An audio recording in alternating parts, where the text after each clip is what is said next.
Hello, people. Some of you might know me and some of you might not.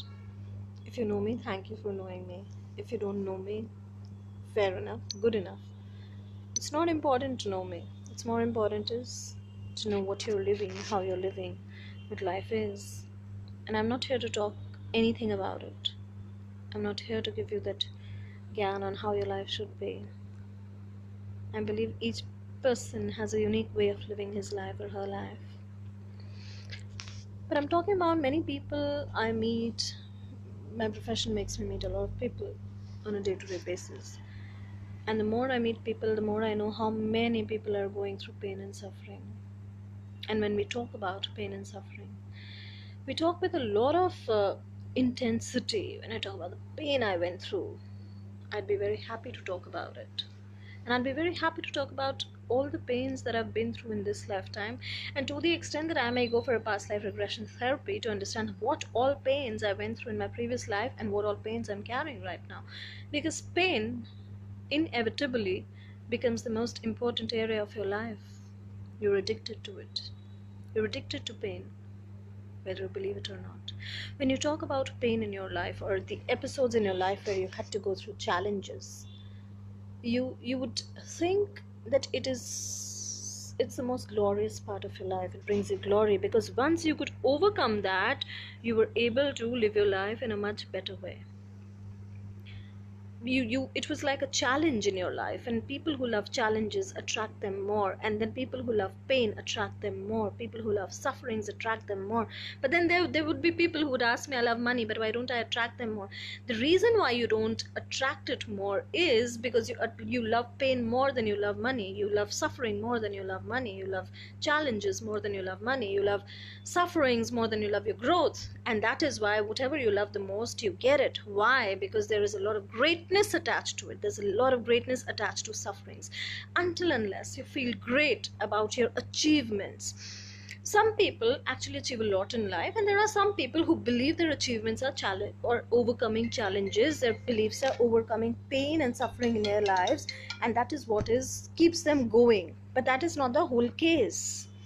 And in order to understand that each moment of their life they've been through pain and suffering, they will go on attracting more and more and more and more, till the time they realize that they've become the greatest on this planet or in their circle or in their vicinity, and then they get tired. And then the tiredom is also a matter of greatness because they've overcome so much challenges, and then they look back and they're proud of themselves. So actually, overcoming challenges is good, but making a great issue out of it just amazes me. I may be wrong. I'm not the perfect person. But all I feel is that people are addicted to prove how great they are. And when they have to prove how great they are, they take it in the name of challenges. They take it in the name of being great through overcoming pain and suffering. And therefore, their intensity of discussing about pain, trauma, challenges is very high. And especially in the Asian regions where there were a lot of invasions, I feel that when they talk about their pain, it feels that they are the only ones who went through pain. And a lot of human beings go through that. They feel that they're the only ones who have to go through sufferings. And if they could correlate to people, they would only find people who can identify who were the ones who went through similar sufferings. They would create a circle. Their friend circle would be similar. And they would not like to walk out of it because they're addicted to finding, attracting, and going through the same because of their perception of being great. And that greatness and that sense of achievement is something that people who are cerebrally evolving, people who are spiritually evolving would understand. And they would understand the concept of greatness does not actually mean, yes, of course, you can't cling on to challenges, you have to overcome them. So you see, when people start attracting challenges, what happens in their lives is that from level 1 to level 2, like there was this game Mario. Some of us in my generation must have played it on the computer, and Mario still exists in a lot of games. I still bought it.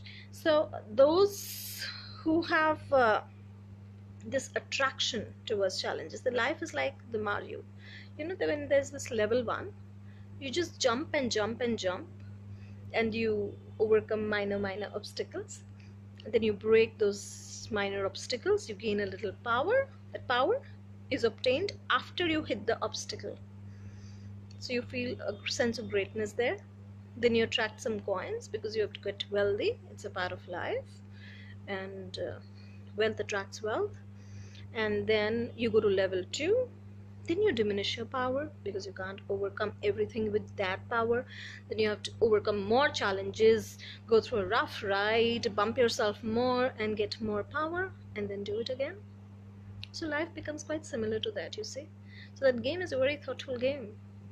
It talks about your greatness and how great you could be only through challenges. So my point to make this video is, you might know a lot of people in your life who walked into your life when you were going through pain and sufferings, and they were there until your tribulations were there. Why? Because they were the great people in your life. They came to be the greatest people in your life, and there was nobody. They were there for you. Why? Because that was their sense of greatness, that I could be with this person when they were going through challenges, and therefore I am the greatest one in their lives. You've got to identify those people also. It's good to be grateful. It's extremely good to be grateful. Gratitude should be the most important, apart from compassion and humanity and love. Gratitude should also be a virtue that everybody should carry. But you see the kind of greatness they carry, you see the kind of greatness they portray, and that is the kind of greatness you also need to identify if you are obviously on a stage where you want to evolve. So this is the series of my talks, which I go through a lot of discourses and readings and my understandings, and it just comes automatically. So I thought I might share with some of you who might have similar interests on talks like these. And it's always good to get a break apart from being the great you're trying to be. And there's this greatness that comes from pain, origins from sufferings, is the kind of greatness a lot of people look forward to and a lot of people attract.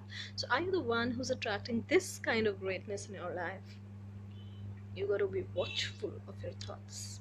That's why I always say, what you think is what you get. You got to be very watchful.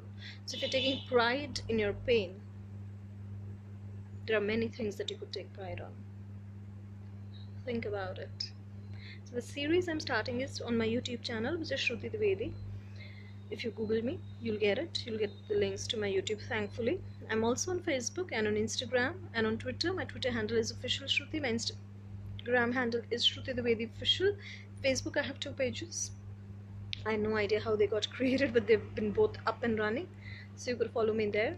And apart from these discourses, I also talk about life and other issues and healings and modalities and physiology and a lot of things. So keep in touch, and here's wishing you a greater life apart from the greatness that you're thinking is making you great. Bye bye.